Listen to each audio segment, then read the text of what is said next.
#3 the last two team Iflax versus Bangladesh top 1 it's a 4v4 battle মুখোমুখি battle ratio যদিও Bangladesh top 1 এর কাছে বেশি 28 এলিমিনেশন পয়েন্ট একটি ম্যাচে আরো যুক্ত হতে পারে 4টি পয়েন্ট 30 পয়েন্ট একটি ম্যাচে কানেক্ট করা নট ইজি তবে দুটো প্লেয়ারকে জাজ করা শুভ দ্য মনস্টার আরো একবার জাজ করেছেন ইফলাক্সের তিনটি প্লেয়ারকে Mahin the last athlete the last hope but মাহিনকে বিদায় দিয়ে দ্য বুয়া from the side of Bangladesh top 1 overall standing দেখো বাট তার আগে এই ম্যাচ স্ট্যান্ডিংটা দেখে নেই আমাদের প্রিভিয়াস ম্যাচ স্ট্যান্ডিং যেখানে রাত ভাই ওয়াইটি the table topper team and 44 total point in a single match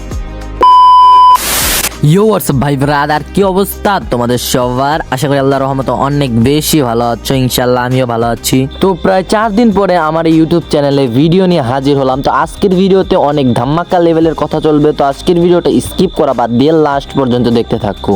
আমাদের ফ্রি ফায়ারে হাজার হাজার রেকর্ড রয়েছে, কিন্তু তার ভেতরে সব থেকে বেশি যে রেকর্ডটা করেছে সেটা হচ্ছে বাংলাদেশ টপ 1 অর্থাৎ রাত বাই ওয়াইটি। যারা যারা বাংলাদেশ টপ 1 এর ফ্যান আছো এবং যারা যারা আরএসকে এর ফ্যানও আছো, কিছু কিছু মানুষ যারা বাংলাদেশ টপ 1 এর ভিডিও দেখো, তারা অবশ্যই জানো এই ফ্রি ফায়ার কমিউনিটিতে যত যত রেকর্ড আছে সবগুলোর প্রায় রেকর্ডই করেছে বাংলাদেশ টপ 1 অর্থাৎ রাত ভাই ওয়াইটি। আমরা প্রায় এই রাত ভাইয়ের কাছ থেকে অনেক রেকর্ড পাই, কিন্তু এই রেকর্ডটা একটু অন্যরকম, কারণ এই রেকর্ডের বাংলাদেশ টপ 1 একটি টুর্নামেন্ট ম্যাচে প্রায় 32 কিল করে ম্যাচ বুইয়া করছে, যেটা বাংলাদেশে অনেক ভালো ভালো স্পোর্টস টিম থাকতেও বাংলাদেশ টপ 1 এই রেকর্ডটি করে ফেলেছে। এর আগে শোনা গেছে কোন টুর্নামেন্টে যেন একটি টিম 31 কিল করে ভুইয়া নিয়েছিল এবং সেই রেকর্ড ভেঙে বাংলাদেশ টপ 1 32 কিলের একটি নতুন রেকর্ড করে ফেলেছে। এবং তোমরা ভিডিওর ফার্স্টেই সেই গেম প্লের ক্লিপটুক দেখতে পারতেছো, যেখানে প্রায় 32 কিল করে একটি ম্যাচে ভুইয়া, যেখানে 44 পয়েন্ট। এটা বাংলাদেশে অন্য কোনো টিম করতে পারেনি। এই ফার্স্ট বাংলাদেশ টপ 1 32 কিলে একটি বুইয়া করলো। এটা সত্যি অনেক অসাধারণ ছিল এবং এটা বাংলাদেশের জন্য অনেক গর্বের বিষয় যে 33 কিল করে একটি বুইয়া এবং 44 পয়েন্ট কালেক্ট করা এটা শুধু মুখের কথা নয়। আমাদের বাংলাদেশে অনেক ইনফ্লুয়েন্সার রয়েছে, বাট বাংলাদেশ টপ 1 টুর্নামেন্টে সব থেকে ভালো পারফরমেন্স করে থাকে এবং তাদের নাম সব থেকে বেশি এই টুর্নামেন্টে। বাংলাদেশ টপ 1 এই টুর্নামেন্টের জন্য অনেক কিছু করেছে এবং এই টুর্নামেন্টের জন্য তার অবদান অপরিসীম। এবং বাংলাদেশে যতগুলা স্পোর্টস টিম আছে সব থেকে ভালো এবং সব থেকে বেশি সাপোর্ট পাওয়া টিম হচ্ছে এই বাংলাদেশ টপ 1 টিম।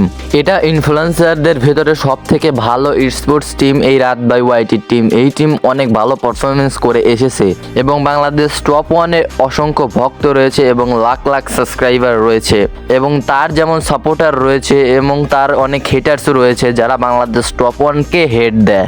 এই সব টিমকে যারা হেড দেয় তাদের মতো বোকাচোদা আর কেউ নাই। এখন এই কথা বললাম কেন তোমাদেরকে, এটা বোঝাই কারণ কিসের জন্য। এ সব হচ্ছে আমাদের বাংলাদেশের টিম, যেমন RSK, job breakers, Bangladesh top 1, এরা সবাই আমাদের বাংলাদেশের টিম। এদের ভেতরে যে ভালো পারফরমেন্স করবে আমরা সব সময় তাদেরকে উৎসাহিত করব এবং কখনো কাউকে হেড দেব না। কিন্তু যে বোকাচোদারা এগুলা বোঝে না এবং টুর্নামেন্টে এ দল সাপোর্ট করে এবং অন্য দলকে হেড দেয়, তাদের মতো বোকাচোদা আর কেউ নাই। ভাই তোরা সবাইকে সাপোর্ট করবি, এটা আমাদের বাংলাদেশের টিম, আমাদের বাংলাদেশের গর্ব এই টিমগুলো। তাই সব সময় বাংলাদেশের টিমগুলোকে সাপোর্ট করবে, কাকে হেড দেবে না। এবং আমাদের বাংলাদেশ থেকে 2টা টিম যাচ্ছে FFWS গ্লোবাল ফাইনালে, যেখানে রয়েছে টিম আরএসকে এবং রেড ক্লিপ। তাদের 2 টিমকে আমরা অনেক ভালো সাপোর্ট করব এবং লাইভে শুধু রেড ক্লিপ আর আরএসকেই থাকবে। আমাদের বাংলাদেশ থেকে যে টিমেরই সাপোর্টার হও না কেন, এখন শুধু বাংলাদেশকে সাপোর্ট করবে তোমরা।